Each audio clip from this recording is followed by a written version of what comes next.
La puerta de mi propia casa se cerró detrás de mí con un golpe tan fuerte que hizo temblar los vidrios de las ventanas. Yo me quedé ahí parada, en el porche que yo misma había mandado a pintar de blanco hacía apenas 3 meses, con mi maleta de tela azul a los pies y las piernas temblándome como si tuviera fiebre. Adentro, todavía podía escuchar la voz de mi hijo Carlos, gritando esas palabras que nunca pensé que iban a salir de su boca. Esa boca que yo alimenté con mi pecho durante 2 años. Esa boca a la que yo le enseñé a decir mamá. Si no querés ir al geriátrico, hacé tu maleta y salí de mi casa. ¡Salí de mi casa! Mi casa. Él dijo mi casa. Como si los 32 años que yo pasé limpiando cuartos de huéspedes en esa pensión no existieran. Como si las noches en vela, cuando él tenía bronquitis y yo me quedaba sentada en una silla al lado de su cama, rezando, nunca hubieran pasado. Como si el dinero de mi jubilación que yo le presté para poner su negocio de repuestos de autos fuera un regalo que él nunca tuvo que agradecer. Eran las 3:42 de la tarde. Lo sé porque miré el reloj de pulsera que llevo en mi muñeca izquierda. Ese reloj que fue de mi madre y que tiene la correa de cuero gastada por el tiempo. Mis manos, llenas de manchas de la edad y venas marcadas, no dejaban de temblar. Hacía calor ese día, un calor húmedo típico de febrero en Rosario, pero yo sentía frío por dentro, como si me hubieran metido en una heladera. ¿Y saben qué fue lo peor de todo? No entré en desesperación, apenas sonreí, una sonrisa chiquita, de esas que se te escapan cuando ya no te queda nada adentro. Me agaché, agarré mi ropa que él había tirado al piso del living, la doblé con calma sobre el sillón marrón que yo había comprado en el 2002 y cerré mi maleta. Después, caminé hasta la mesa del comedor, esa mesa de madera maciza donde habíamos comido juntos durante 38 años, y dejé un sobre blanco con una nota adentro. Hijo, abrí tu celular y mira los mensajes de tu esposa de esta mañana, sobre todo el que te mandó a las 6:43. Pero antes de que siga contándoles cómo terminó esta historia, antes de que les cuente qué pasó cuando mi hijo abrió ese mensaje, necesito que ustedes entiendan algo. Necesito que entiendan quién soy yo y cómo llegué a ese momento parada en el porche de mi propia casa con una maleta en la mano y el corazón hecho pedazos. Tal vez algunos de ustedes me entiendan. Tal vez hayan vivido algo parecido.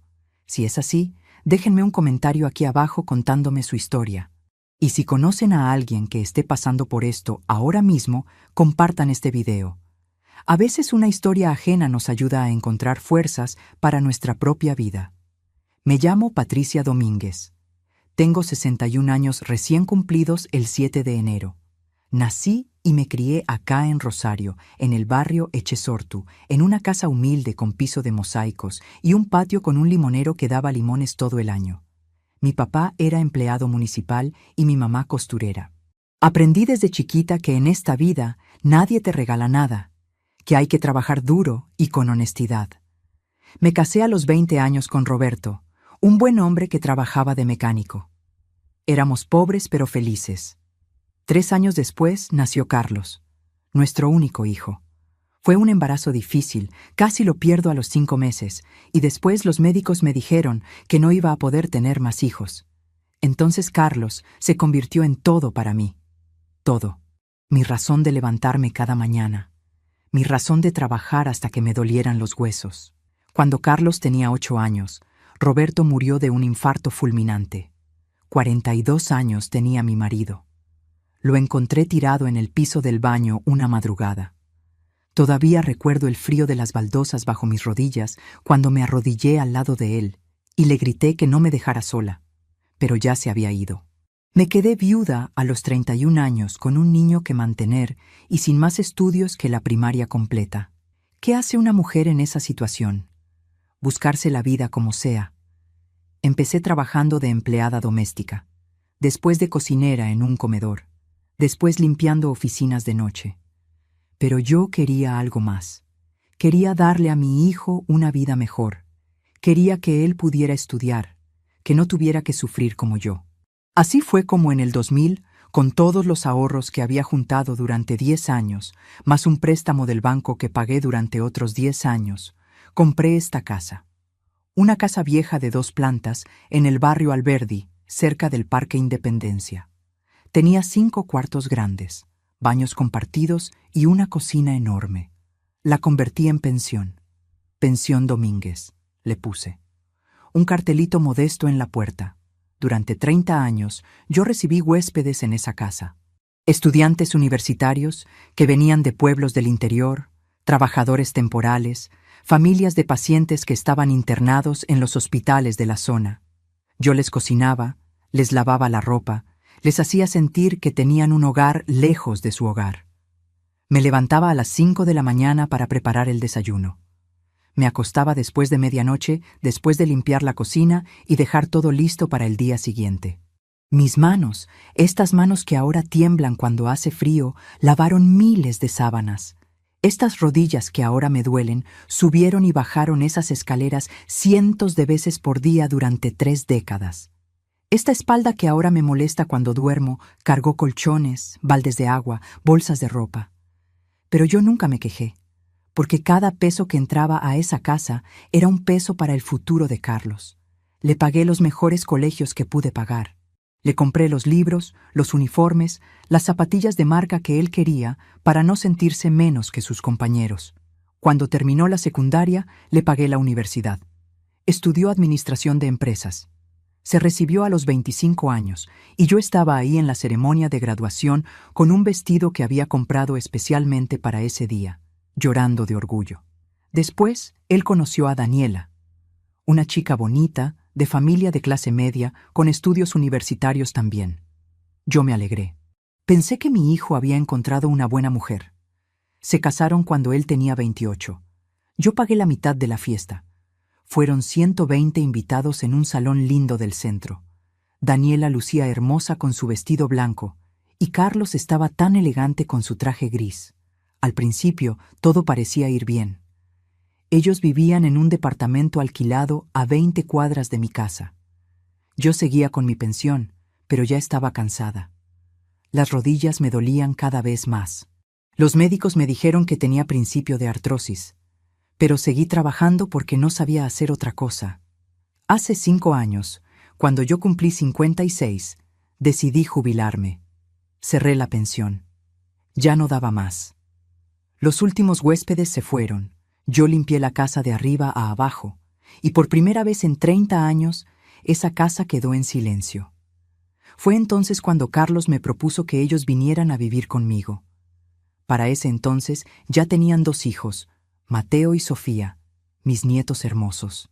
Él me dijo que el alquiler era muy caro, que necesitaban ahorrar para comprar algo propio algún día, que además yo estaba sola en esa casa grande y que nos haríamos compañía.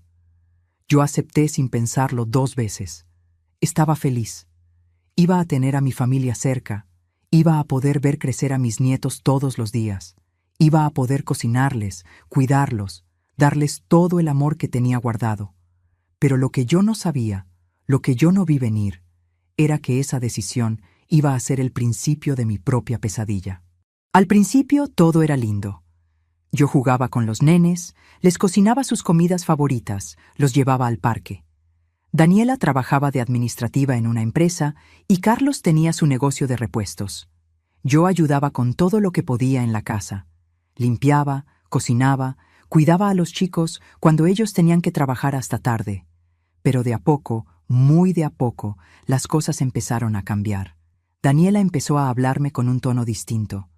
Ya no era Patri o suegra con cariño. Era un Patricia seco, cortante. Si yo cocinaba algo que a ella no le gustaba, lo dejaba en el plato y se hacía otra cosa sin decir nada.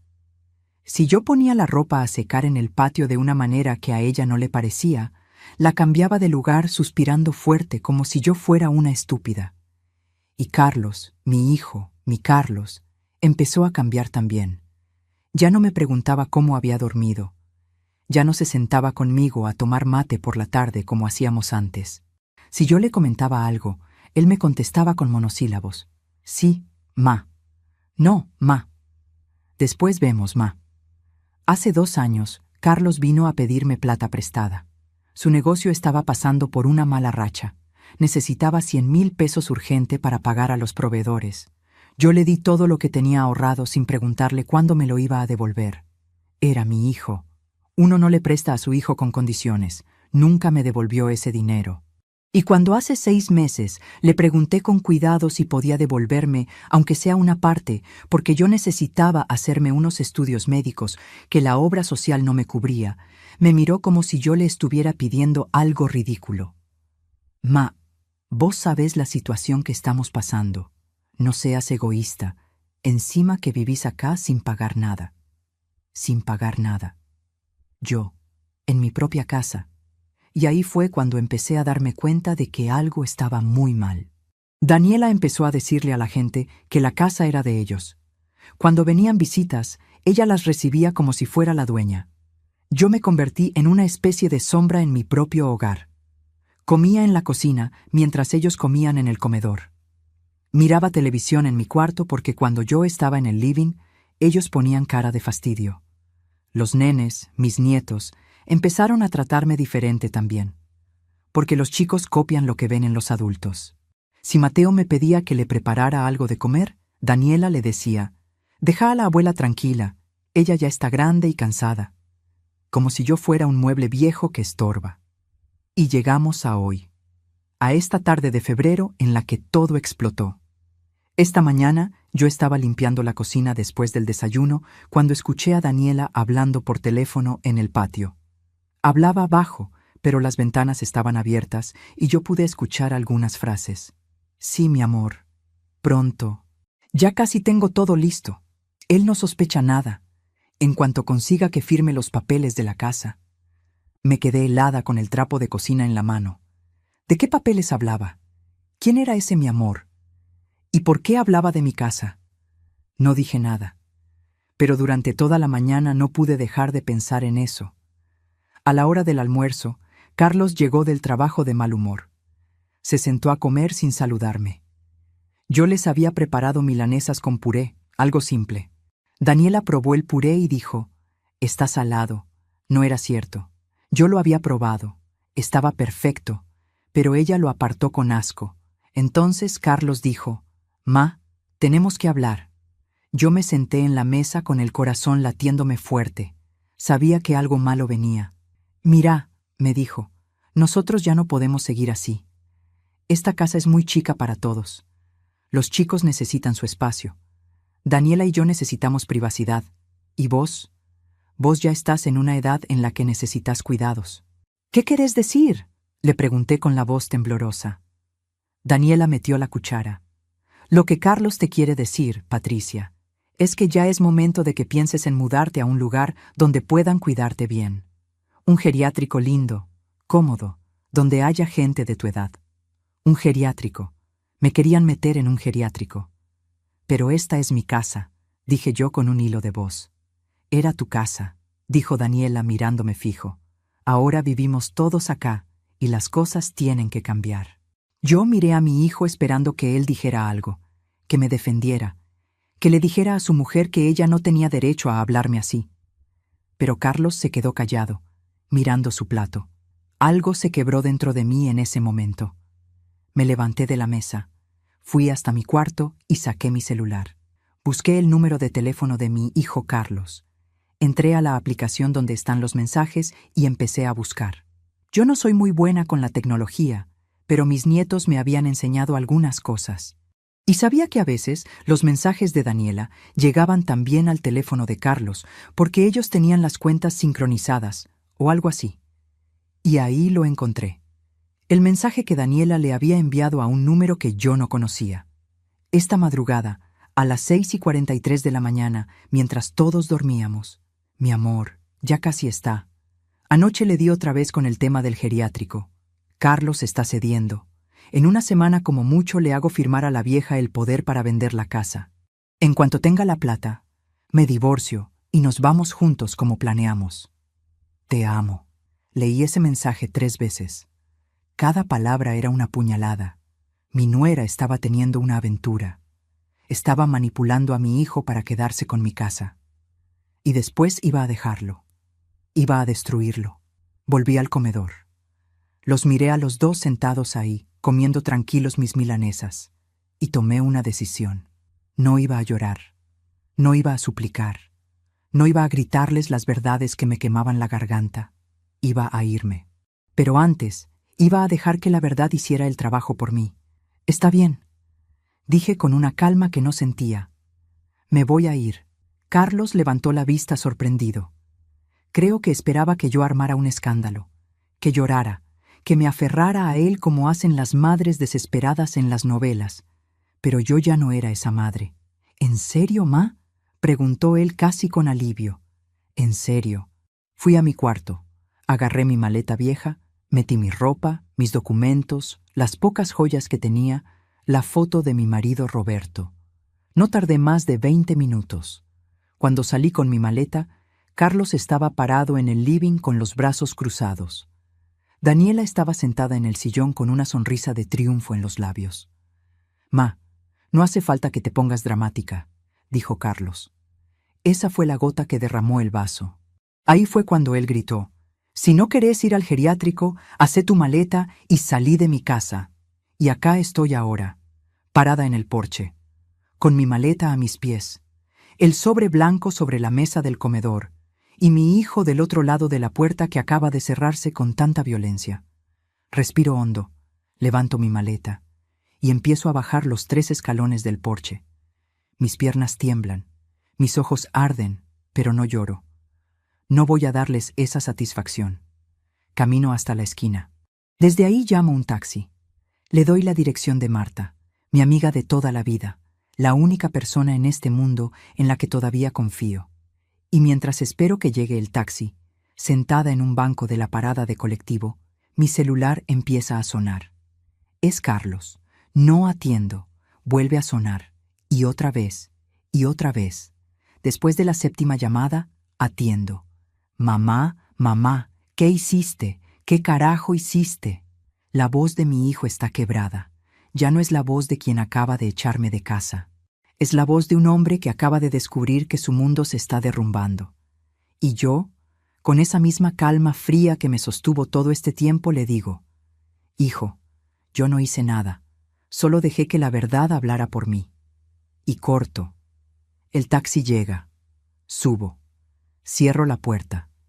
Y mientras nos alejamos por las calles de mi barrio, miro por última vez esa casa donde viví 34 años. Esa casa que construí con mi sudor. Esa casa de la que me acaban de echar.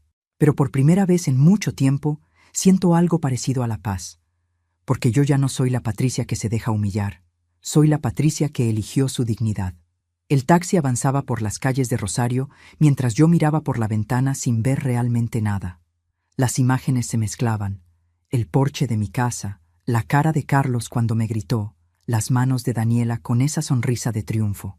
Pero sobre todo, me preguntaba una y otra vez la misma cosa que todas las madres nos preguntamos cuando nuestros hijos nos fallan. ¿En qué momento me equivoqué? ¿Qué fue lo que hice mal para que mi hijo me tratara así? Porque uno como madre siempre busca la culpa en una misma. Siempre piensa que si el hijo salió de determinada manera, fue porque una no supo educarlo bien, porque le dio demasiado o le dio muy poco, porque trabajó de más o no estuvo suficiente presente. Es una condena que llevamos las madres, el peso de creer que todo lo que les pasa a nuestros hijos es responsabilidad nuestra. Y mientras ese taxi me llevaba a la casa de Marta, yo empecé a recorrer toda mi vida con Carlos. Cada momento, cada sacrificio, cada decisión, buscando la respuesta a esa pregunta que me quemaba por dentro. ¿Cómo llegamos hasta acá?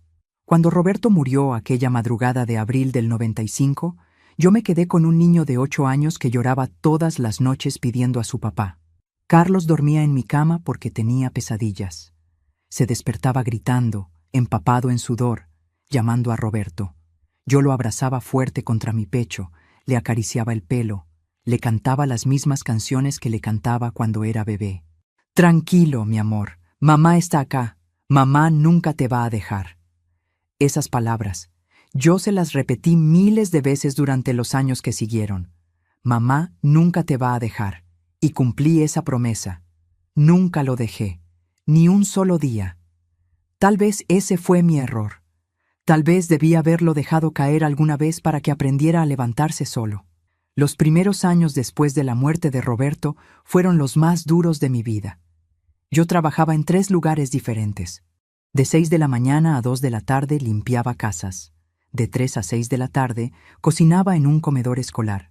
Y de 8 de la noche a medianoche limpiaba oficinas en el centro. Llegaba a casa pasada la medianoche con los pies hinchados y las manos agrietadas del cloro y los detergentes. Carlos se quedaba con mi vecina, la señora Elsa, que me hacía el favor de cuidarlo después de la escuela. Yo le pagaba lo que podía, y ella, que era viuda también y entendía mi situación, me cobraba poco. Pero igual cada peso que salía de mi bolsillo dolía porque significaba un peso menos para la comida, para los cuadernos de Carlos, para las zapatillas que se le quedaban chicas cada 6 meses porque crecía como yuyo. Recuerdo una Navidad. Carlos tenía 9 años. Todos sus compañeritos de la escuela habían recibido bicicletas nuevas, zapatillas de marca, jueguitos electrónicos. Carlos llegó a casa esa tarde de diciembre con la carita triste.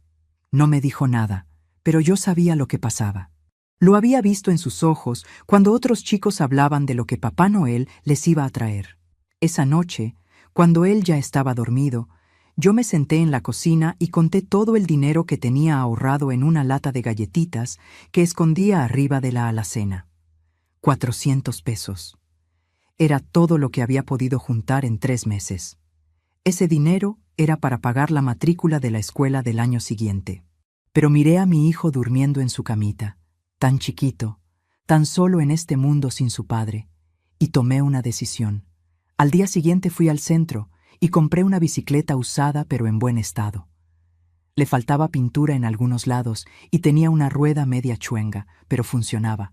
Me gasté 350 pesos. Con lo que sobró le compré un cuaderno nuevo y un chocolate. La mañana de Navidad, cuando Carlos vio esa bicicleta en el patio, gritó de alegría. Corrió a abrazarme con tanta fuerza que casi me tira al piso. «Gracias, mamá, gracias. Sabía que Papá Noel no se iba a olvidar de mí». Yo le sonreí y le acaricié la cabeza. No le dije que Papá Noel no existía, que esa bicicleta la había pagado yo con el dinero de la matrícula, que al mes siguiente tuve que pedirle al director de la escuela que me dejara pagar en cuotas. No le dije nada porque verlo feliz valía cualquier sacrificio. Pero ahora, 30 años después, me pregunto si ese no fue el primer error. Si cada vez que yo me sacrifiqué en silencio, cada vez que le di lo que no tenía, cada vez que le oculté el precio real de las cosas, no le estuve enseñando sin querer que todo era fácil, que todo llegaba sin esfuerzo, que mamá siempre iba a estar ahí para resolver todo. Carlos creció siendo un niño bueno en general. Sacaba buenas notas, era educado con los vecinos, ayudaba con algunas tareas de la casa. Pero había señales que yo vi, pero que elegí ignorar, porque uno como madre siempre encuentra justificaciones para las cosas que no quiere ver. Cuando tenía 12 años, se peleó con un compañero de la escuela porque el chico le ganó en una prueba de matemática. Carlos llegó a casa furioso, diciendo que el otro había copiado, que no era justo. Yo lo consolé, le dije que no importaba, que lo importante era que él había hecho su mejor esfuerzo. No le dije que a veces en la vida otros van a ser mejores que nosotros y que hay que aprender a aceptarlo con humildad. Cuando tenía 15, lo agarraron robándose una revista de un kiosco. El dueño me llamó y yo fui corriendo, muerta de vergüenza. Pagué la revista. Le pedí disculpas al señor. Prometí que Carlos iba a ir a disculparse personalmente. Cuando llegamos a casa, Carlos me dijo que él no había querido robar, que solo se le había olvidado pagarla, que todos sus amigos hacían eso y era una tontería hacer tanto escándalo por una revista de mierda. Yo debía haber sido más dura. Debí haberlo castigado de verdad, haberlo hecho trabajar para entender el valor de las cosas. Pero me dio lástima. Pensé en lo difícil que era para él crecer sin padre, en que yo no estaba suficiente tiempo en casa porque trabajaba tanto. Entonces lo abracé y le dije que todos cometíamos errores, que lo importante era aprender de ellos. Él me abrazó, me dijo que me quería, me prometió que nunca más iba a hacer algo así, y yo le creí. Porque uno siempre quiere creerles a los hijos. Cuando cumplió 18 y terminó la secundaria, le dije que era momento de que consiguiera un trabajo, por lo menos medio tiempo, mientras estudiaba. Yo ya había comprado la casa y la había convertido en pensión, pero el dinero seguía siendo ajustado. Carlos me dijo que él necesitaba concentrarse en la universidad, que si trabajaba no iba a poder estudiar bien, que yo siempre le había dicho que su educación era lo más importante. Y tenía razón. Yo siempre le había dicho eso. Entonces seguí manteniéndolo. Le pagué la universidad completa. Le daba para los pasajes, para los libros, para que saliera con sus amigos los fines de semana. Mientras tanto, yo seguía trabajando en la pensión de sol a sol, con mis rodillas que ya empezaban a dolerme y mi espalda que crujía cada vez que cargaba un balde de agua. Pero había momentos lindos también. Momentos que ahora recuerdo y se me parte el alma porque siento que todo era mentira, aunque sé que en su momento fueron reales. Las tardes en las que Carlos llegaba de la universidad y se sentaba conmigo en la cocina a contarme sobre sus clases mientras yo amasaba pan. Él se robaba pedacitos de masa cruda y yo le daba un manotazo jugando, y los dos nos reíamos. Esas risas sencillas, sin complicaciones. O los domingos cuando yo cerraba la pensión unas horas y nos íbamos al Parque Independencia. Nos sentábamos cerca del lago a tomar mate y comer churros. Carlos me contaba sobre las chicas que le gustaban, me pedía consejos sobre cómo hablarles. Yo lo escuchaba y le decía que cualquier muchacha iba a ser afortunada de estar con él porque él era un buen chico, educado, respetuoso. ¿En qué momento ese chico se convirtió en el hombre que hoy me echó de casa? Creo que todo cambió cuando conoció a Daniela. Él tenía 25 años, ya se había recibido y estaba trabajando en una empresa de contabilidad. Ganaba bien, pero todavía vivía conmigo. Yo no le cobraba nada. Él me ayudaba a veces con algo de plata para los gastos de la casa, pero la mayor parte de su sueldo se lo gastaba en su ropa, su auto, sus salidas. Una noche llegó a casa con una chica, Daniela. Ella era alta, flaca, con pelo largo bien cuidado y ropa de marca. Cuando me la presentó, ella me dio 2 besos en las mejillas, pero con una distancia rara, como si tocarme le diera un poco de asco. Sé que suena feo decir esto, pero fue lo que sentí. «Mucho gusto, Patricia», me dijo. No me dijo señora, ni doña, ni siquiera suegra, aunque todavía no lo era. Patricia, así nomás, como si fuéramos amigas de la misma edad. Yo les preparé la cena esa noche. Hice mi especialidad, empanadas caseras de carne. Las de Carlos favoritas, esas que él comía de a 6 cuando era adolescente. Pero cuando puse el plato en la mesa, Daniela miró las empanadas como si fueran algo del otro mundo. «Ay, no, gracias, Patricia. Yo estoy a dieta. ¿No tenés una ensalada?» Carlos, que siempre devoraba mis empanadas, esa noche también pidió ensalada. Como si de repente mis empanadas no fueran suficientemente buenas para él. Ese debió haber sido mi primer aviso, pero yo lo dejé pasar. Los meses siguientes, Daniela empezó a aparecer cada vez más seguido por casa. Ella criticaba todo, con una sonrisa dulce que no llegaba a los ojos. «Ay, qué linda la casa, tan antigua. Qué interesante tu trabajo, Patricia. Cuánto sacrificio debe haber sido tener una pensión». Decía las palabras correctas, pero el tono era de lástima, como si yo fuera una pobre mujer que no había sabido hacer algo mejor con su vida. Y Carlos empezó a cambiar. Ya no se sentaba conmigo en la cocina. Cuando yo le contaba cosas de la pensión, de los huéspedes, él me escuchaba con una cara de aburrimiento que antes nunca había tenido. Empezó a decirme que yo trabajaba demasiado, que ya era momento de que pensara en descansar, que la pensión era un trabajo demasiado duro para una mujer de mi edad. Yo tenía 52 años. No era ninguna anciana. Pero él ya me estaba viendo como a alguien vieja, inútil, que debía retirarse. Se casaron cuando él tenía 28 y ella 26. Yo, como dije, pagué la mitad de la fiesta. Fueron más de 20,000 pesos. Todo el dinero que tenía ahorrado para arreglar el techo de la casa, que ya empezaba a gotear cuando llovía. Pero era la boda de mi hijo. Era su día especial. El techo podía esperar. En la fiesta, yo bailé con Carlos el vals de madre e hijo. Él me abrazó mientras bailábamos y me susurró al oído: «Gracias por todo, ma. Sos la mejor madre del mundo». Yo lloré. Lloré de felicidad, de orgullo, de amor. Pensé que todo el sacrificio había valido la pena, que mi hijo era un hombre bueno que había encontrado a una buena mujer y que iban a ser felices. No imaginé que menos de 10 años después, ese mismo hijo me iba a echar de mi propia casa. Después de la boda, ellos se mudaron a un departamento alquilado. Los primeros años yo los veía seguido. Iba a visitarlos, les llevaba comida. Cuando nació Mateo, mi primer nieto, yo estuve en el hospital toda la noche esperando. Cuando por fin me dejaron entrar a conocerlo, lo sostuve en mis brazos y sentí que mi corazón iba a explotar de amor. Pero Daniela, incluso en esos primeros días de maternidad, ya mostraba su verdadera cara. No me dejaba cuidar al bebé sola. Decía que yo era muy brusca, que no lo sostenía bien, que los métodos de ahora eran diferentes a los de mi época. Como si yo no hubiera criado a un hijo, como si no hubiera visto crecer a docenas de bebés de mis huéspedes en la pensión durante 30 años. Y Carlos no me defendía, solo me decía: «Déjala, ma, está muy sensible, es el posparto». Siempre había una excusa para el comportamiento de Daniela.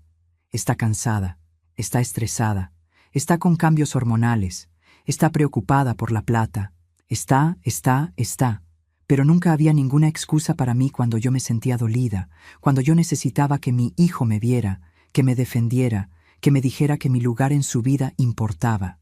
Cuando Sofía nació 3 años después, yo ya casi no tenía rol de abuela. Daniela había construido un muro entre mis nietos y yo. Las visitas eran cortas, siempre con ella presente, siempre controlando cada palabra que yo les decía a los chicos. Y entonces llegó el día en el que Carlos me propuso que ellos vinieran a vivir conmigo. Yo ya me había jubilado. Había cerrado la pensión porque mi cuerpo ya no daba más.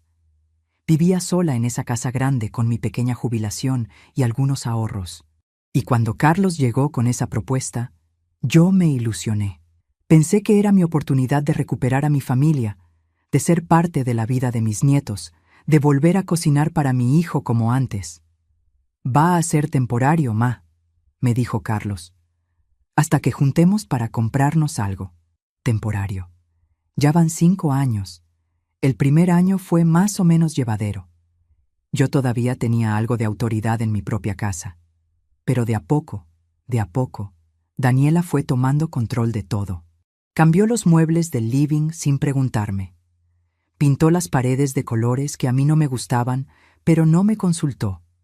Empezó a recibir sus amigas como si fuera su casa, y yo era la que debía desaparecer en mi cuarto cuando había visitas.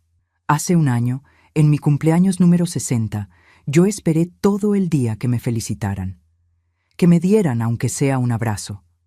Pasó la mañana, pasó el mediodía, pasó la tarde. A la noche, cuando ya estaba por irme a dormir, Mateo se acordó. «Abuela, ¿hoy no era tu cumpleaños?» Yo asentí con un nudo en la garganta. El nene corrió a buscar a su papá. Carlos salió de su cuarto con cara de culpa.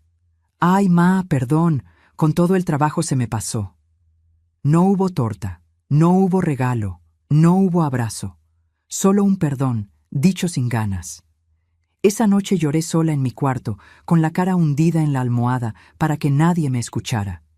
Y aún así, aún después de todo, yo seguía preguntándome qué había hecho mal.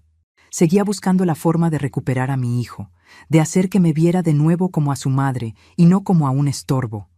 Hasta hoy. Hasta esta tarde cuando él me gritó que me fuera de su casa y yo finalmente entendí que no había nada que yo pudiera hacer para recuperar al Carlos que yo había criado. Ese Carlos ya no existía. O tal vez nunca existió. Tal vez yo lo había inventado en mi cabeza porque necesitaba creer que tanto sacrificio había servido para algo. El taxi se detuvo frente a la casa de Marta. Pagué, agarré mi maleta y toqué el timbre. Mi amiga abrió la puerta y apenas me vio la cara, me abrazó fuerte. «Ay, Patri, ¿qué pasó?»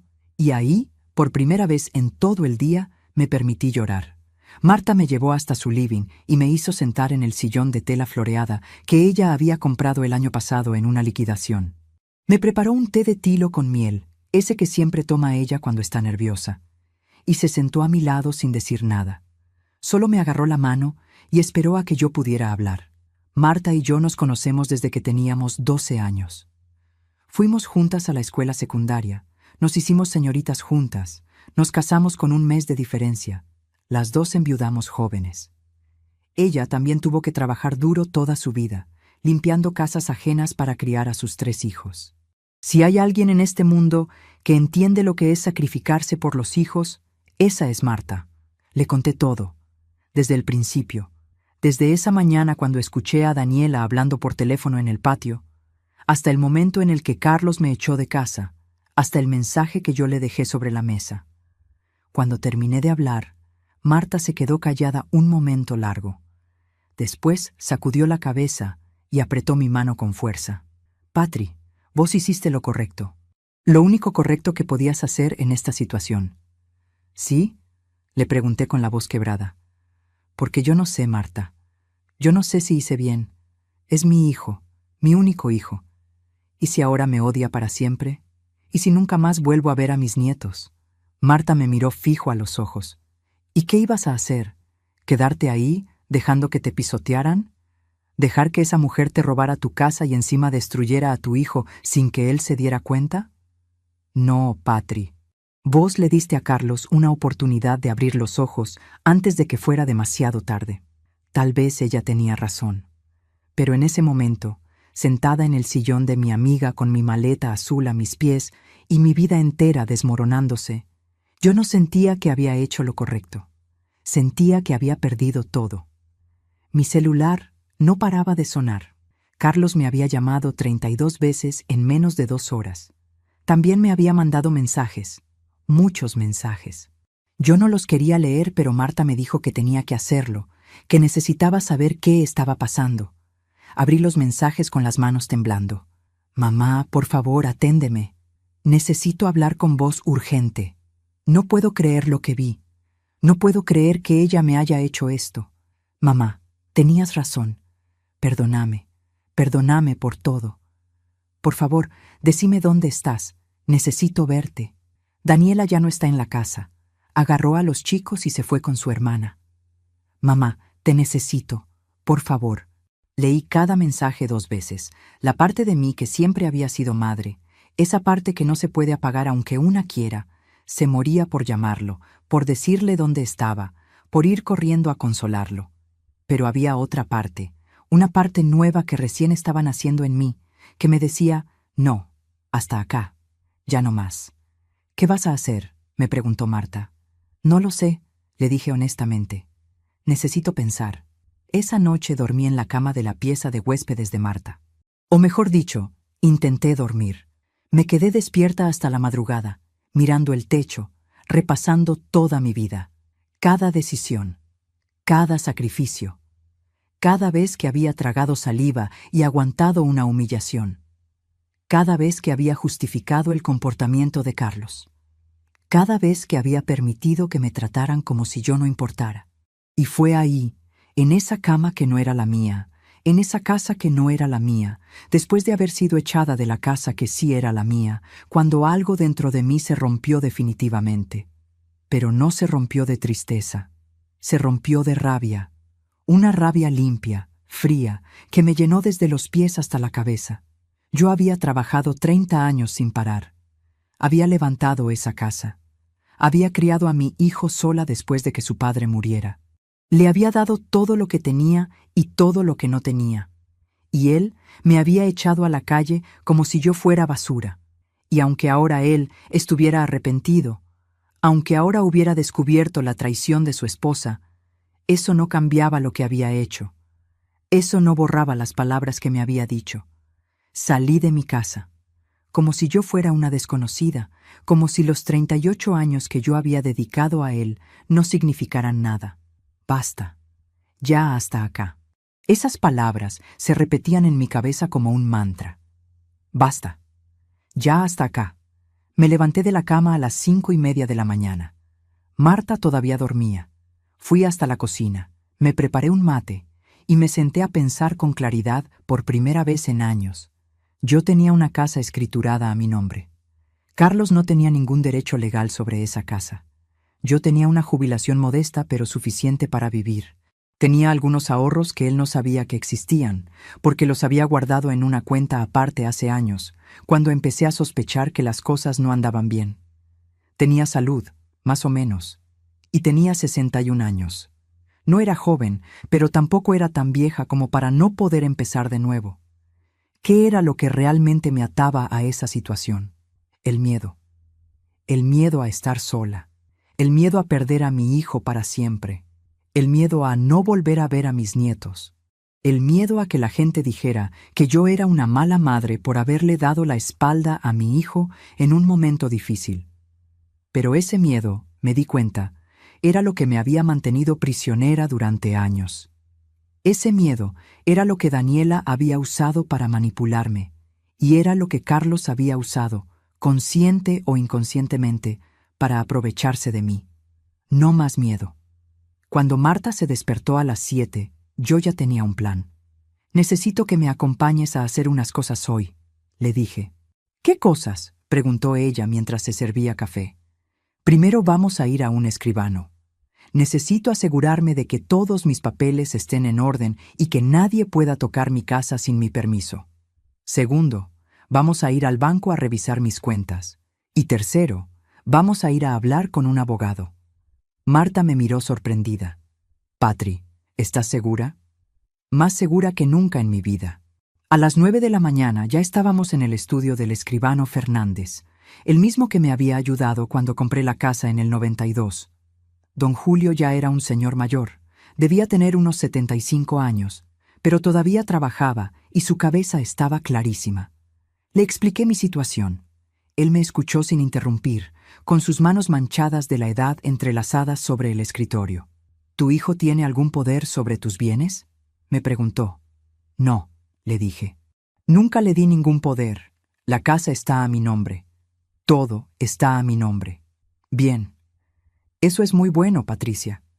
Mucha gente mayor comete el error de poner las propiedades a nombre de los hijos o de darles poderes generales. Después, no pueden hacer nada cuando las cosas salen mal».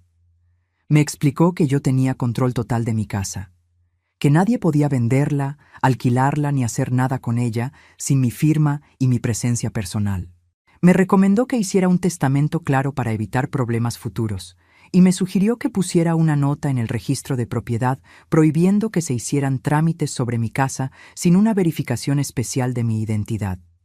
«Es una medida de protección», me explicó, «en caso de que alguien intente falsificar tu firma o presentar documentos falsos». Yo no pensaba que Carlos fuera capaz de hacer algo así, pero ya tampoco sabía de qué era capaz mi hijo. Así que acepté todo lo que don Julio me recomendó. Después fuimos al banco. Revisé mis cuentas. Tenía más dinero del que recordaba. En todos estos años, cada vez que podía, yo había guardado algo. 50 pesos por acá, 100 por allá. En mi cuenta de ahorro principal tenía 83,000 pesos. No era una fortuna, pero era suficiente para vivir con tranquilidad durante un buen tiempo si yo era cuidadosa con los gastos. También descubrí que Carlos tenía acceso a mi cuenta corriente, esa donde me depositaban la jubilación. Él me había convencido hace 2 años de que me agregara como autorizado por si te pasa algo, para que yo pueda ayudarte con los trámites. Yo, idiota, había aceptado. Le pedí a la empleada del banco que sacara a Carlos de mi cuenta inmediatamente. Ella me hizo firmar unos papeles y me aseguró que a partir de ese momento solo yo tendría acceso. El último paso fue ir a ver a la abogada. Una mujer joven, no tendría más de 40 años, que una amiga de Marta me había recomendado. Se llamaba doctora Romina Paz. Le conté todo, absolutamente todo. Ella tomó notas en su computadora mientras yo hablaba. Cuando terminé, ella me miró con una mezcla de tristeza y determinación. «Patricia, lo que su hijo y su nuera le hicieron tiene nombre. Se llama violencia económica y psicológica contra adultos mayores. Es un delito. Un delito. Ni siquiera se me había ocurrido pensar en esos términos. Usted podría hacer una denuncia», continuó. «Podría iniciar acciones legales. Tiene derecho a hacerlo». «No quiero meter a mi hijo preso», dije enseguida. «Lo entiendo, pero necesito que entienda que usted tiene derechos y que necesita protegerlos. Aunque no quiera denunciar, Necesita dejar constancia de lo ocurrido, por las dudas. Me sugirió que hiciera una carta documento intimando a Carlos a que respetara mi propiedad y mi autonomía. También me recomendó que si él intentaba presionarme o amenazarme, lo documentara todo: mensajes, llamadas, testigos. Por ahora, me dijo, su hijo está en shock porque descubrió la infidelidad de su esposa. Está buscando apoyo en usted porque es lo que siempre hizo. Pero cuando se le pase el shock, puede ser que vuelva a caer en los viejos patrones. Puede ser que intente convencerla de que vuelva, de que las cosas van a cambiar, de que él ha aprendido la lección. Y tal vez sea cierto, pero tal vez no. Sus palabras me cayeron como un balde de agua fría, porque yo sabía que tenía razón. Yo conocía a Carlos, sabía cómo funcionaba, y sabía que en unos días, cuando procesara todo lo que había pasado, iba a venir a buscarme. Iba a llorar, iba a pedirme perdón, iba a prometerme que todo iba a ser diferente. Y la vieja Patricia, la Patricia de antes de hoy, habría vuelto corriendo. Habría perdonado todo. Habría vuelto a poner su vida en segundo plano para cuidar de su hijo. Pero yo ya no podía ser esa Patricia. Algo se había quebrado dentro de mí y no había forma de volver a pegarlo. Cuando salimos del estudio de la abogada, ya era la 1 de la tarde. Marta me invitó a almorzar en un restaurante del centro. Nos sentamos en una mesa junto a la ventana y pedimos milanesas con papas fritas. Comida simple, rica, reconfortante. Mientras comíamos, Marta me preguntó, ¿y ahora qué, Patri? ¿Qué vas a hacer? Yo masticaba despacio, pensando, no lo sé todavía, pero sé lo que no voy a hacer. No voy a volver a esa casa como si nada hubiera pasado. No voy a dejar que Carlos piense que puede tratarme así y después pedirme perdón, y ya está, todo arreglado. No voy a seguir siendo la mamá que aguanta todo en silencio. ¿Y la casa? Es mi casa, está a mi nombre. Él está viviendo ahí porque yo se lo permití, pero yo nunca le di la casa, nunca le firmé nada. La casa es mía y sigue siendo mía. Marta asintió. ¿Vas a echarlo? Me quedé pensando. ¿Iba a echar a mi hijo de la casa? ¿Iba a hacer exactamente lo que él me había hecho a mí? La idea me producía un dolor físico en el pecho, pero también sentía que si no ponía un límite claro ahora, nunca lo iba a hacer. No lo sé, admití, pero lo que sí sé es que las cosas tienen que cambiar, y que esta vez el que tiene que cambiar es él, no yo. Esa tarde, de vuelta en la casa de Marta, me senté con mi celular en la mano. Carlos me había seguido llamando todo el día. Los mensajes se acumulaban. Algunos eran desesperados, otros eran enojados. Mamá, ¿por qué no me contestás? Necesito hablar con vos. ¿Dónde estás? ¿Estás bien por lo menos? También había un mensaje de Daniela. Uno solo. Lo abrí con curiosidad morbosa. Patricia, no sé qué mentiras le contaste a Carlos, pero voy a hacer que te arrepientas. Esa casa es mía por derecho. Yo viví ahí 5 años, yo la cuidé, yo la mantuve. No vas a salirte con la tuya. Leí ese mensaje 3 veces. La frescura de esa mujer no tenía límites. Ella había sido descubierta teniendo una aventura, planeando robarme mi casa y dejar a mi hijo, y todavía tenía el descaro de amenazarme. Le mostré el mensaje a Marta. Ella silbó bajito. Esta mina está loca. Sí, dije. Y estuvo viviendo bajo mi techo durante 5 años. Le saqué captura de pantalla al mensaje y se lo mandé a la doctora Romina por WhatsApp, como ella me había dicho que hiciera si recibía cualquier amenaza. Después, finalmente, le escribí a Carlos. No lo llamé. No quería escuchar su voz todavía porque sabía que iba a aflojarme, pero le escribí. Carlos, estoy bien. Estoy en un lugar seguro. Necesito tiempo para pensar. No me busques. No me llames. Cuando esté lista para hablar, yo te voy a contactar. Mientras tanto, aprovecha para pensar vos también. Pensá en cómo me trataste. Pensá en cómo llegamos a esto. Y pensá si de verdad querés tener una relación conmigo o solo me necesitas cuando te conviene. Le di enviar antes de arrepentirme. La respuesta llegó en menos de 1 minuto. Mamá, por favor, perdóname. No sabes cómo estoy. Daniela me estaba engañando hace meses. Todo era mentira. Y yo te traté como basura. Tenés razón en todo. Pero por favor, no me abandones ahora. Te necesito.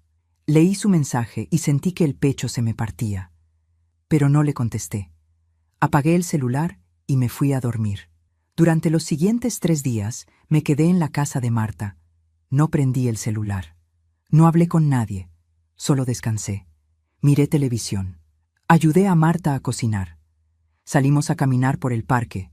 Hice cosas simples, cotidianas, sin el peso constante de sentirme observada, juzgada, tolerada en mi propio espacio. Y fue durante esos 3 días de silencio y paz cuando tomé mi decisión final. No iba a volver a esa casa. Por lo menos no todavía. Y cuando volviera, iba a ser bajo mis propias condiciones. Carlos iba a tener que aprender a vivir sin mí. Y yo iba a tener que aprender a vivir sin él, aunque me doliera, aunque me partiera el alma, aunque todo en mí gritara que una madre no abandona a su hijo, porque yo no estaba abandonando a mi hijo. Yo me estaba eligiendo a mí misma por primera vez en 61 años. Y si Carlos realmente me amaba, si realmente había aprendido la lección, iba a tener que demostrarlo. Con acciones, no con palabras. El cuarto día prendí mi celular. Tenía 83 llamadas perdidas y más de 100 mensajes, la mayoría de Carlos, algunos de números que no conocía. Uno de Mateo, mi nieto. Abrí el mensaje de Mateo con el corazón en la garganta. Abuela, ¿dónde estás? Te extraño. Papá está muy triste. Mamá se fue y no volvió. ¿Vos tampoco vas a volver? Cerré los ojos. Respiré hondo y tomé el teléfono. Marqué el número de Carlos. Él atendió al primer ring. ¿Mamá? Sí, Carlos, soy yo. Tenemos que hablar. La voz de Carlos sonaba destruida, ronca, como si hubiera pasado días sin dormir. Y probablemente así había sido. Mamá, gracias por llamar. Pensé que no ibas a querer hablar conmigo nunca más. Yo no dije nada por un momento. Solo escuché su respiración agitada al otro lado de la línea. Parte de mí quería consolarlo, decirle que todo iba a estar bien como había hecho durante 38 años. Pero esa parte ya no mandaba. Carlos, te llamé porque tu hijo me mandó un mensaje y porque necesito que hablemos de cosas importantes, pero no por teléfono. Mañana a las 10 de la mañana nos vemos en el café La Esquina, el que está en Córdoba y San Luis. Vos solo, sin Daniela, sin nadie. Mamá, Daniela ya no está acá. Se fue. Me dejó. Agarró a los chicos y... Mañana a las 10, repetí con firmeza. Ahí hablamos de todo. Y corté antes de que él pudiera seguir hablando, antes de que su dolor me ablandara.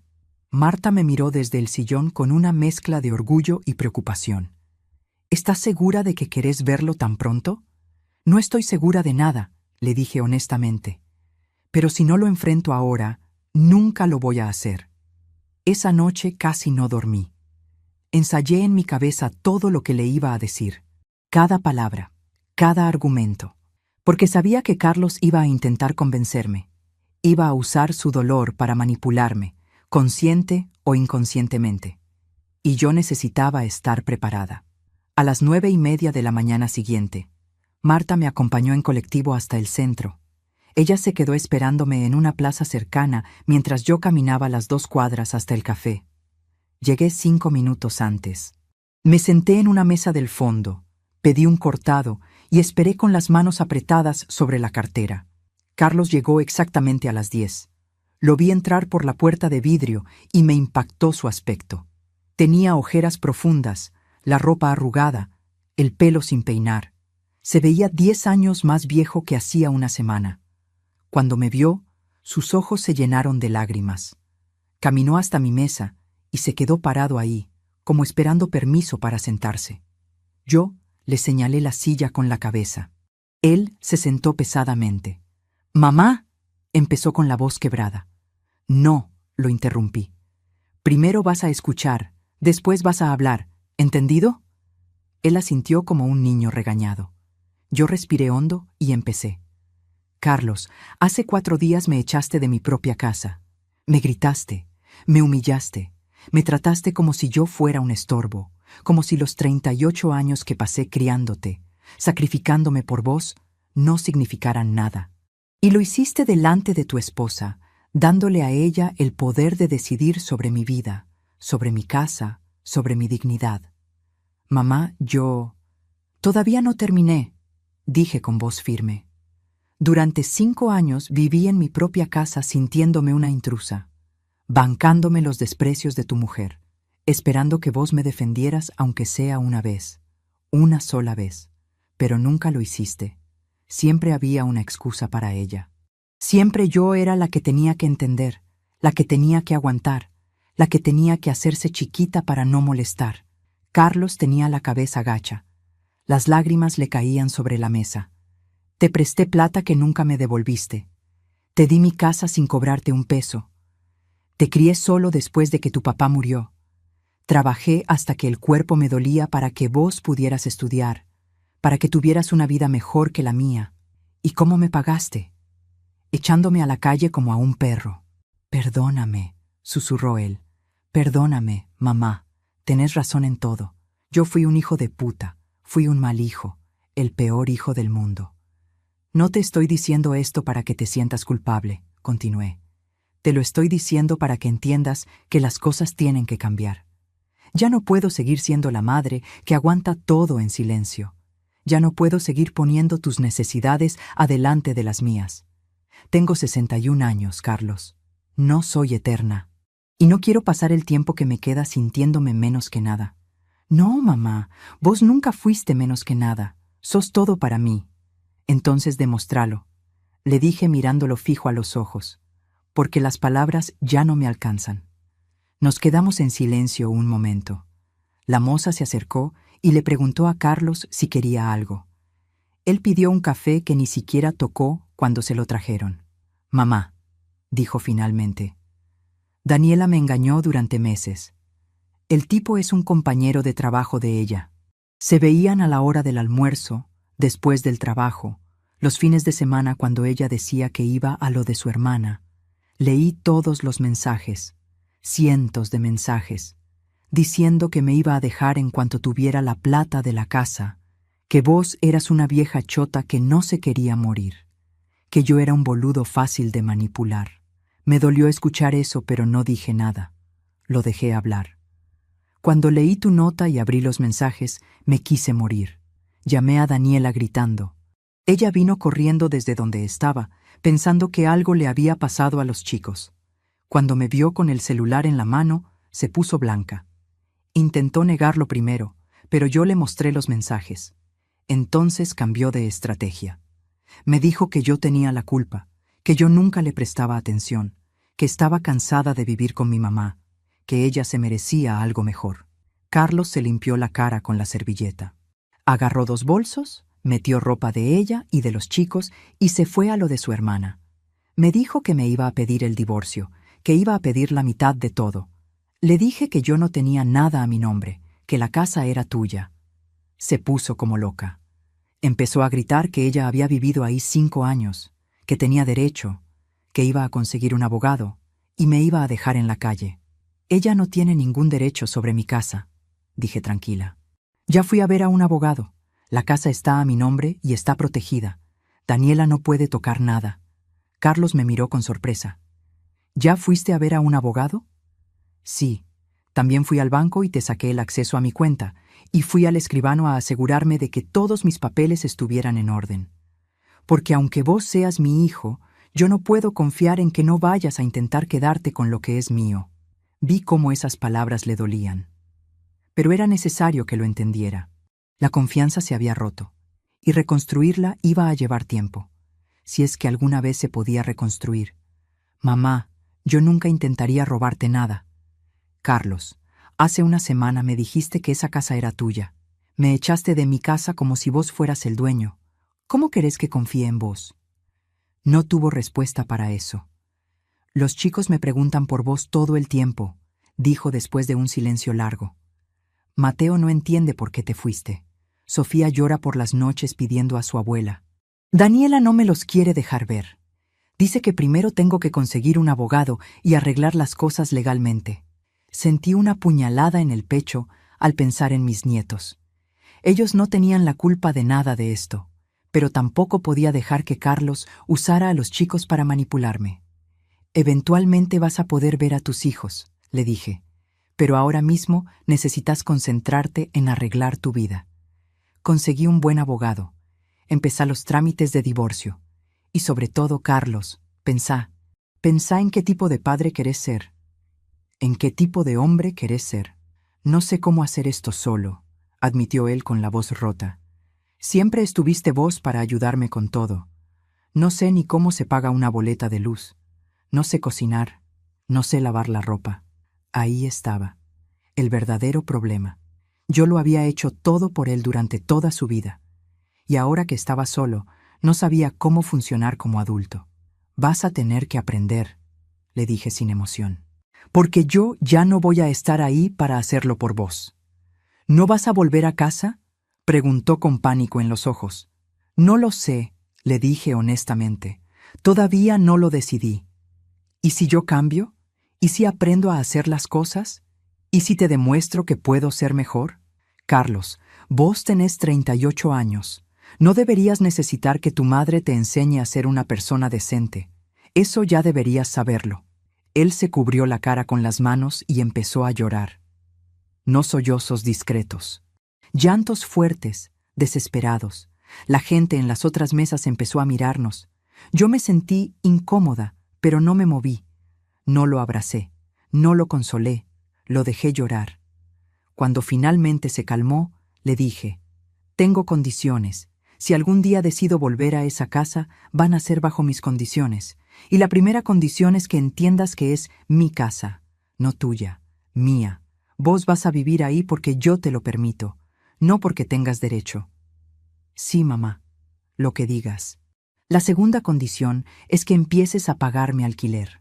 No mucho, pero algo, porque necesitas aprender que todo en esta vida cuesta, y que nadie te debe nada, ni siquiera tu madre. Lo vi tragar saliva, pero asintió. La tercera condición es que vayas a terapia, porque necesitas aprender a poner límites, a no dejarte manipular, a valorar a las personas que realmente te quieren. Está bien. Y la cuarta condición es que si alguna vez, me volvés a faltar el respeto como me faltaste el respeto hace 4 días, me voy para siempre, sin vuelta atrás. ¿Entendiste? Sí, mamá. Te lo prometo. No me prometas. Demóstralo. Nos quedamos sentados ahí un rato más. Yo terminé mi cortado que ya estaba frío. Carlos no tocó su café. ¿Cuándo vas a volver?, preguntó con voz pequeña. No lo sé. Necesito tiempo. Necesito estar sola, pensar, decidir qué quiero para el resto de mi vida, pero te voy a llamar en unos días para saber cómo estás. ¿Puedo ir a visitarte? No, todavía no. Cuando esté lista, yo te aviso. Me levanté de la mesa. Carlos se levantó también, como si quisiera abrazarme. Di un paso atrás. No estaba lista para eso todavía. Cuídate, Carlos, y cuida a tus hijos. Salí del café sin mirar atrás. Sabía que si me daba vuelta, si veía su cara de desolación, iba a flaquear. Iba a volver corriendo a cuidarlo como siempre había hecho. Pero esta vez no podía hacer eso. Encontré a Marta en la plaza donde habíamos quedado. Ella me miró y supo inmediatamente que necesitaba caminar. Caminamos en silencio durante cuadras hasta que llegamos al Parque Independencia. Nos sentamos en un banco bajo un árbol enorme. ¿Cómo te sentís?, me preguntó Marta. No lo sé, le dije. Me duele mucho. Pero también siento algo parecido a la libertad. Los días siguientes fueron extraños.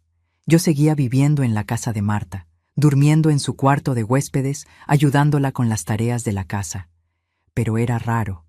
A mis 61 años, dependiendo de la hospitalidad de mi amiga como si fuera una adolescente que se había escapado de casa. Carlos me llamaba todos los días. A veces yo atendía, a veces no. Cuando hablábamos, él me contaba cómo estaban las cosas, que había conseguido un abogado, que Daniela estaba pidiendo un régimen de visitas supervisadas porque decía que él no estaba en condiciones de cuidar a los niños solo, que el negocio estaba yendo mal porque él no podía concentrarse, que la casa estaba hecha un desastre porque no sabía limpiar. Parte de mí sentía pena por él, pero otra parte, la parte nueva y más fuerte, pensaba, bien, que aprenda, que sufra un poco, que entienda lo que es estar solo y perdido en el mundo. Una semana después de nuestra reunión en el café, Carlos me mandó fotos de la casa. Había limpiado. No perfectamente, pero había hecho el esfuerzo. También me mandó el recibo de un depósito bancario. 5,000 pesos. El primer alquiler. No era necesario todavía, le escribí. No estoy viviendo ahí. Lo sé, pero quiero demostrarte que lo digo en serio. Eso me ablandó un poco. Solo un poco. 2 semanas después, Mateo me llamó desde el celular de Carlos. Escuchar la vocecita de mi nieto me partió el alma. Abuela, ¿cuándo vas a volver? Te extraño mucho. Tuve que tragarme las lágrimas para poder hablar. Yo también te extraño, mi amor, pero la abuela necesita un tiempo para ella. ¿Es porque papá se portó mal con vos? Me sorprendió que lo supiera. ¿Quién te dijo eso? Lo escuché cuando papá hablaba por teléfono con el tío Martín. Dijo que había sido un mal hijo y que vos te fuiste por su culpa. Por lo menos Carlos estaba siendo honesto. Eso era algo.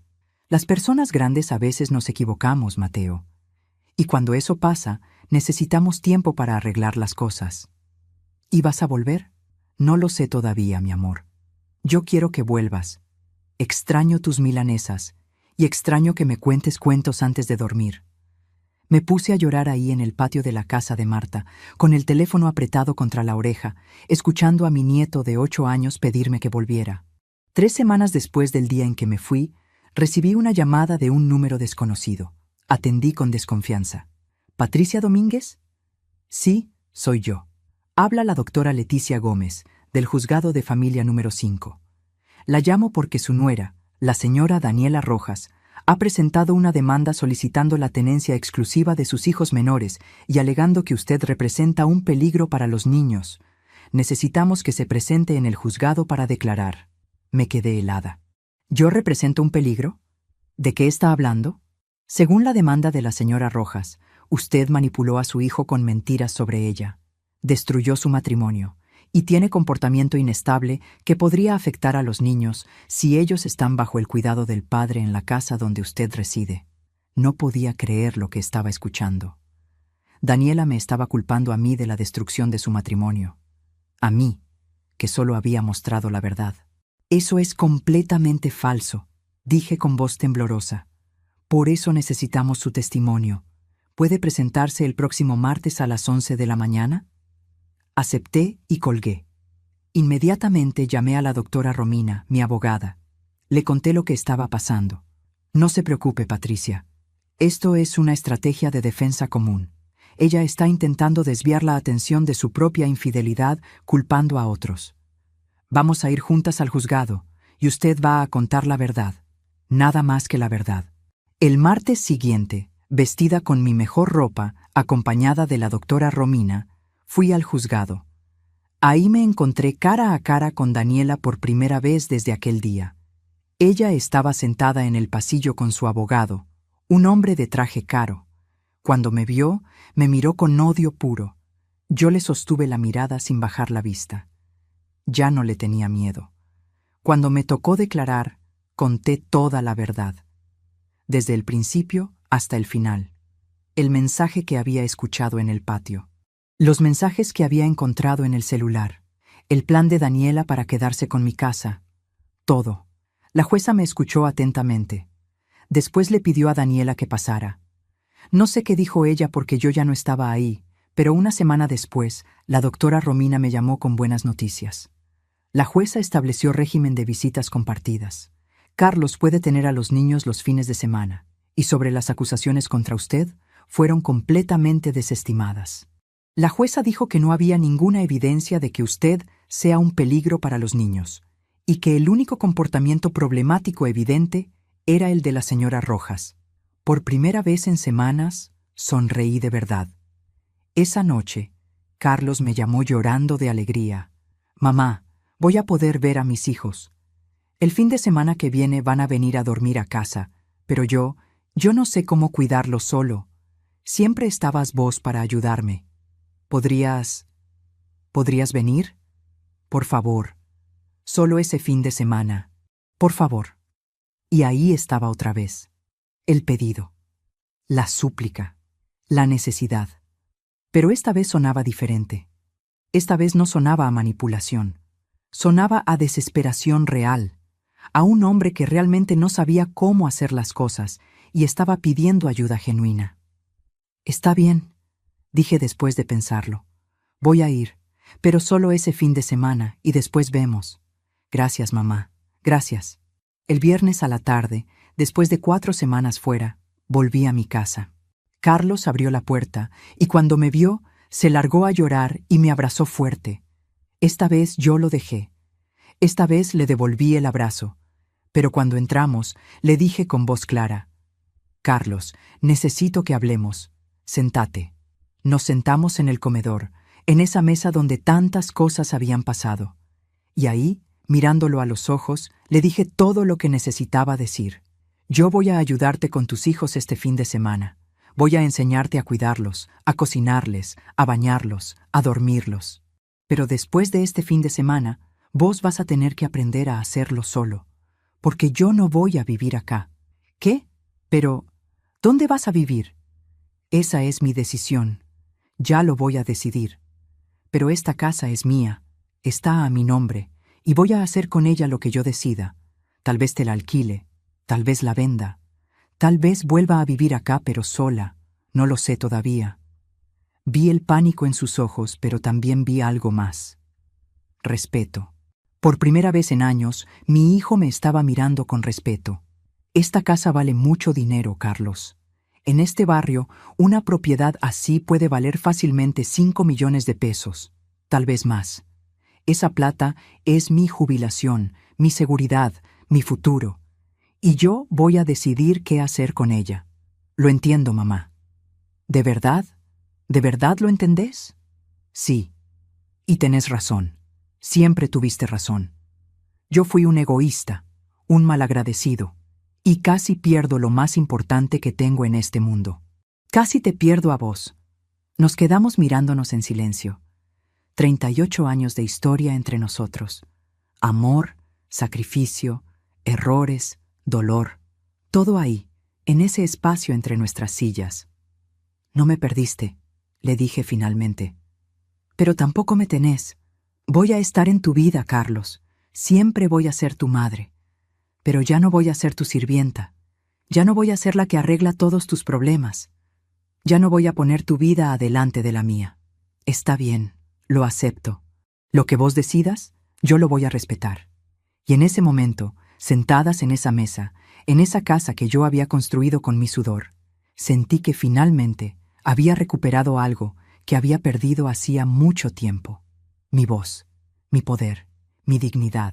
Y aunque el camino de acá en adelante iba a ser difícil, aunque todavía quedaban muchas cosas por resolver, yo sabía que finalmente estaba parada en el lugar correcto, del lado de mí misma. Ese fin de semana con Mateo y Sofía fue como volver a vivir. Los chicos llegaron el viernes a las 6 de la tarde, traídos por la hermana de Daniela que ni siquiera me saludó. Mateo me abrazó tan fuerte que casi me tira al piso. Sofía, más tímida, se escondió detrás de su hermano al principio, pero cuando le extendí los brazos, corrió hacia mí llorando. Abuela, pensé que no te iba a ver nunca más. Les preparé su comida favorita, hamburguesas caseras con papas al horno. Mientras yo cocinaba, Carlos intentaba entretenerlos, pero se notaba que estaba nervioso, que no sabía bien cómo manejar la situación sin mí ahí para dirigir todo. Después de la cena le dije: «Vení, Carlos, vamos a bañar a los chicos juntos, y vos vas a prestar atención porque la próxima vez lo vas a hacer solo». Le enseñé cómo preparar el agua a la temperatura correcta, cómo lavarles el pelo sin que les entre jabón en los ojos. Todas esas cosas que yo siempre había hecho automáticamente y que él nunca había aprendido. Después los acosté en la que había sido mi habitación. Les leí un cuento de esos viejos que yo le leía a Carlos cuando era chico. Mateo me agarró la mano antes de cerrar los ojos. «Abuela, ¿es verdad que mamá y papá se van a divorciar?» «Sí, mi amor, es verdad. ¿Vos nos vas a dejar también?» No, mi cielo. Yo no los voy a dejar. Tal vez no viva en esta casa, pero siempre voy a estar para ustedes. Siempre. Cuando salí de la habitación, Carlos estaba esperándome en el pasillo. Nos fuimos a la cocina y preparé mate. ¿Ves lo difícil que es?, le dije finalmente. Esto que yo acabo de hacer es lo que yo hacía todos los días mientras vos trabajabas y Daniela estaba con su amante. Lo sé, mamá, y ahora lo valoro. No es fácil, pero es tu responsabilidad, no la mía. ¿Me vas a enseñar? ¿Me vas a ayudar a aprender? Este fin de semana sí. Después vas a tener que arreglártela solo. El sábado lo pasamos completo con los chicos. Fuimos al parque, les compré helado. Todo el tiempo yo iba señalándole cosas a Carlos. Cómo Sofía se ponía irritable cuando tenía hambre. Cómo Mateo necesitaba rutinas claras. Esa noche, Carlos los acostó solo. Yo me quedé en la puerta, observando. Se notaba que estaba nervioso, que no lo hacía perfecto, pero lo estaba intentando. El domingo a la tarde, cuando la hermana de Daniela vino a buscar a los chicos, los dos lloraron. Cuando el auto se alejó, Carlos se apoyó contra la pared del recibidor y se puso a llorar como un niño. «Vas a estar bien», le dije. «Y ellos también van a estar bien. Solo necesitan tiempo». Esa noche, antes de irme, Carlos me habló de sus problemas sin esperar que yo los resolviera. «Mamá, el negocio está muy mal. Tal vez tenga que cerrarlo, buscar un trabajo en relación de dependencia, algo más estable». Parte de mí quería ofrecerle plata, pero me mordí la lengua. Esta vez Carlos iba a tener que resolver sus problemas solo. «Me parece una decisión inteligente», fue lo único que dije. Pasaron las semanas. Yo seguía viviendo en la casa de Marta, pero necesitaba encontrar mi propio lugar. Una tarde, Marta me dijo: «Patri, ¿te acordás de la Sole? Tiene un departamento chico que quiere alquilar en Villa Carlos Paz. Un monoambiente con balcón que da a las sierras. Villa Carlos Paz. A 80 kilómetros de Rosario. Lejos de los problemas. Lejos de la casa que tenía 30 años de recuerdos. ¿Cuánto pide de alquiler? 18.000 por mes, servicios incluidos. Con mi jubilación de 25.000 era ajustado pero posible. Decile a Sole que me interesa». Una semana después fuimos a verlo. El departamento era chico pero luminoso. Y el balcón. Ese balcón hermoso con vista a las sierras que se teñían de violeta al atardecer. Me paré en ese balcón y respiré hondo. Por primera vez en meses sentí algo parecido a la paz. Me lo quedo. El 15 de abril, 2 meses después de haber sido echada de mi propia casa, me mudé a Villa Carlos Paz. Carlos me ayudó con la mudanza.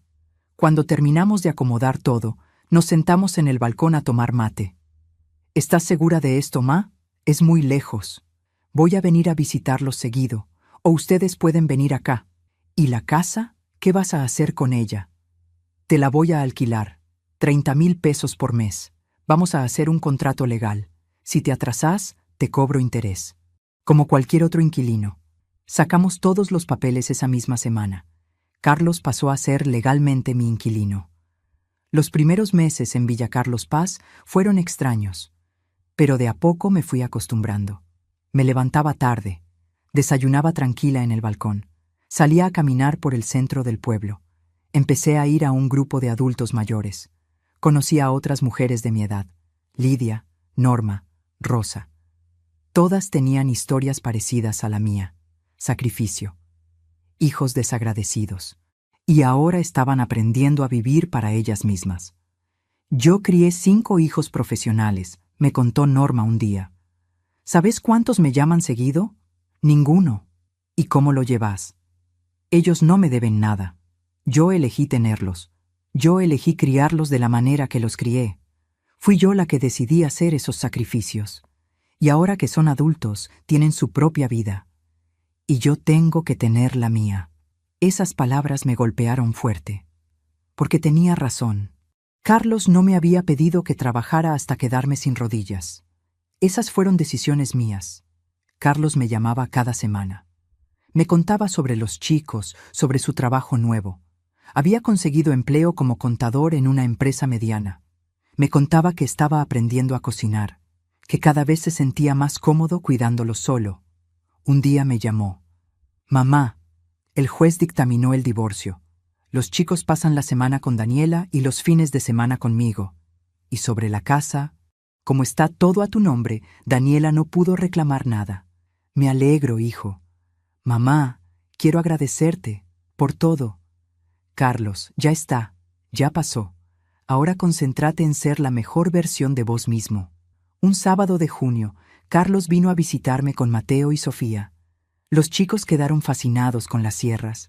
Los llevamos a caminar, almorzamos en mi departamento.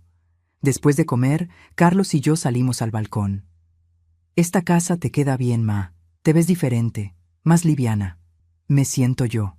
¿Sos feliz acá? Pensé en la pregunta. Extrañaba a mis nietos. Extrañaba algunas cosas de mi casa, pero también estaba tranquila. Dormía bien. No tenía ese nudo permanente en el estómago. Sí, creo que sí soy feliz. Yo también estoy mejor. Sigue siendo difícil, pero estoy aprendiendo, y creo que estoy siendo mejor padre ahora. ¿Por qué decís eso? Porque ahora los conozco de verdad. Sé que les gusta, sé que les da miedo. Antes no sabía nada porque siempre estabas vos para hacerlo. Antes de que se fueran, Carlos me dejó un sobre en la mesa. Cuando lo abrí, encontré 30,000 pesos y una nota. Alquiler del mes, siempre a tiempo. Te lo prometo. Te quiero, mamá. Una noche de julio, mientras tomaba un té en mi balcón mirando las estrellas, pensé en todo el camino recorrido desde aquella tarde de febrero. Había perdido cosas, mi casa, la cercanía diaria con mis nietos, pero había ganado otras. Mi dignidad, mi autonomía, mi paz. Y lo más importante, había recuperado mi voz. Ya no era la Patricia que se callaba, la Patricia que aguantaba. Era simplemente Patricia, con 61 años, con arrugas y canas y rodillas que dolían, pero con la espalda derecha y la cabeza en alto. Y si pudiera volver atrás a aquel día en el porche, con mi maleta azul y el corazón hecho pedazos, la respuesta sería sí. 1000 veces sí. Porque ese día tomé la decisión más importante que había tomado nunca. La decisión de elegirme a mí misma. Y eso no tenía precio. Ha pasado poco más de un año desde aquella tarde de febrero, cuando agarré mi maleta azul y salí de mi propia casa sin saber a dónde iba. 14 meses que se sienten como toda una vida. Hoy es abril de 2026. Estoy sentada en el balcón de mi departamento en Villa Carlos Paz, tomando el mate de media tarde, mirando cómo el sol pinta el cielo de naranja y violeta. Mi rutina ahora es simple. Me levanto cuando mi cuerpo me lo pide. 2 veces por semana voy al grupo de adultos mayores. Los jueves tengo gimnasia acuática. Los viernes hacemos tartas con un grupo de amigas para vender en la feria del pueblo. Tengo amigas ahora. Amigas de verdad que conocen mi historia. Mujeres que me conocen a mí, a Patricia, no a la madre de Carlos. Solo Patricia. Hace 2 semanas cumplí 63 años. Mis amigas me hicieron una fiesta sorpresa. Había torta, velas, regalos. Lloré de felicidad. Hacía décadas que no me sentía tan vista, tan querida. Carlos me llamó ese día también. Los chicos gritaban atrás. ¡Feliz cumpleaños, Abú! Me mandaron un video soplando las velas de una torta por mí. Eso me conmovió más de lo que puedo explicar. Este fin de Semana Santa, Carlos viene con los chicos. Van a pasar 4 días acá conmigo. Mateo quiere ir a las sierras. Sofía quiere aprender a hacer mi flan casero. Y Carlos solo quiere estar conmigo. La casa de Rosario sigue alquilada a Carlos. Él me paga puntual. Hace 3 meses me aumentó el alquiler sin que yo se lo pidiera. Ma, con la inflación, te voy a pagar 40. Es lo justo. Lo acepté porque era importante que él entendiera el valor de las cosas. La relación con Daniela sigue tensa. Ella no me habla. Me culpa de todo. Del divorcio, de haber perdido la casa, de tener que trabajar tiempo completo. La escuché una vez gritando por teléfono. Todo era perfecto hasta que esa vieja metió la nariz donde no la llamaban. No sentí rabia, sentí pena. Su amante la dejó cuando descubrió que no iba a haber plata. Pero no es mi problema. Yo ya gasté demasiados años cargando problemas que no eran míos. Carlos ha cambiado, no de la noche a la mañana. Tuvo recaídas. Buscaba que yo volviera a resolverle la vida. Pero yo mantuve mis límites. Con amor, pero con firmeza. Carlos, llama al pediatra. Carlos, vos podés. Confía en vos. Y de a poco aprendió. Aprendió a cocinar, a hacer las compras, a ser adulto. Y lo más importante, aprendió a ser padre. Un padre presente. Ahora es él quien peina a Sofía, revisa las tareas de Mateo, se levanta en la madrugada cuando tienen pesadillas. La semana pasada Norma me preguntó, «Patri, ¿te arrepentís de algo?» Me arrepiento de no haber puesto límites antes. De haberle enseñado a Carlos que mi amor era infinito y sin condiciones, cuando la realidad es que el amor sano tiene límites. Me arrepiento de haberme perdido a mí misma durante tantos años. ¿Y de haber salido de tu casa? De eso no me arrepiento ni un segundo. Fue lo mejor que pude haber hecho, por mí y, aunque suene raro, por él también. Esta tarde sonó el timbre. Era Carlos, con una bolsa en la mano. ¡Sorpresa! Vine solo. Pensé que podíamos pasar la tarde juntos, vos y yo. Entró y me dio un paquete. Era un portarretratos grabado con una frase. La fuerza de una mujer no se mide por lo que aguanta, sino por lo que deja de aguantar. Sos la mujer más fuerte que conozco, ma. Y me avergüenzo de haberme tardado 61 años de tu vida en darme cuenta. Preparé café y nos sentamos en el balcón. Un silencio cómodo, sin tensión. ¿Cómo estás vos, Carlos? De verdad, mejor. Hay días difíciles en los que me siento solo, pero también hay días buenos. Días en los que los chicos y yo nos reímos hasta que nos duele la panza. Y me siento orgulloso de mí mismo. ¿Sos feliz, ma? Sí, más feliz de lo que he sido nunca. Ma, hay algo que necesito decirte. Gracias por no abandonarme. Yo te traté como basura. Y vos tenías todo el derecho de darme la espalda. Pero me pusiste límites sin abandonarme.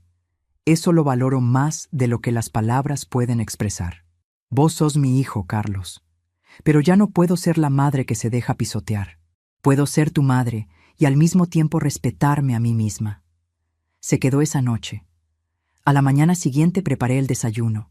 Antes de irse me abrazó fuerte y me susurró, «Te quiero, vieja». Ahora estoy acá otra vez, en mi balcón, en mi vida que elegí para mí. Y quiero decirles algo a ustedes que me han escuchado, a ustedes que tal vez tienen hijos que no los valoran, familias que los dan por sentado. Nunca es tarde para elegirse a uno mismo. Nunca es tarde para poner límites. Yo tenía 61 años cuando tomé la decisión más importante de mi vida. Algunas personas me dijeron que estaba loca, que una madre tiene que aguantar todo, pero están equivocadas. Una madre, cualquier persona, tiene derecho a ser tratada con dignidad. Tiene derecho a vivir en paz, no en constante humillación. Si ustedes se sienten invisibles, si dan y nunca reciben ni siquiera un gracias, quiero que sepan esto. Ustedes valen. Ustedes importan. Y nunca es egoísta elegirse a uno mismo. No estoy diciendo que abandonen a sus familias. Estoy diciendo que pongan límites, que exijan respeto. Porque el amor verdadero no humilla. El amor verdadero respeta. Si alguien está viviendo algo parecido a lo que yo viví, quiero que sepa que no está solo. Que hay miles de personas como nosotros aprendiendo a dedicarnos tiempo a nosotros mismos. Si esta historia les llegó al corazón, compártanla. Tal vez su madre, su padre, su tía necesita escuchar que no está mal poner límites. Yo encontré mi vida. A los 63 años, encontré quién es Patricia Domínguez cuando no está siendo la madre abnegada que se hace pequeña para que otros brillen. Y puedo decirles con total honestidad, esta Patricia me gusta mucho más. No va a ser fácil. Van a tener miedo. Van a sentir culpa. Pero del otro lado de ese miedo está la paz. La verdadera paz de vivir en armonía con uno mismo. Y eso, créanme, no tiene precio. Gracias por escucharme. Y recuerden, Nunca es tarde para elegirse a uno mismo. Nunca.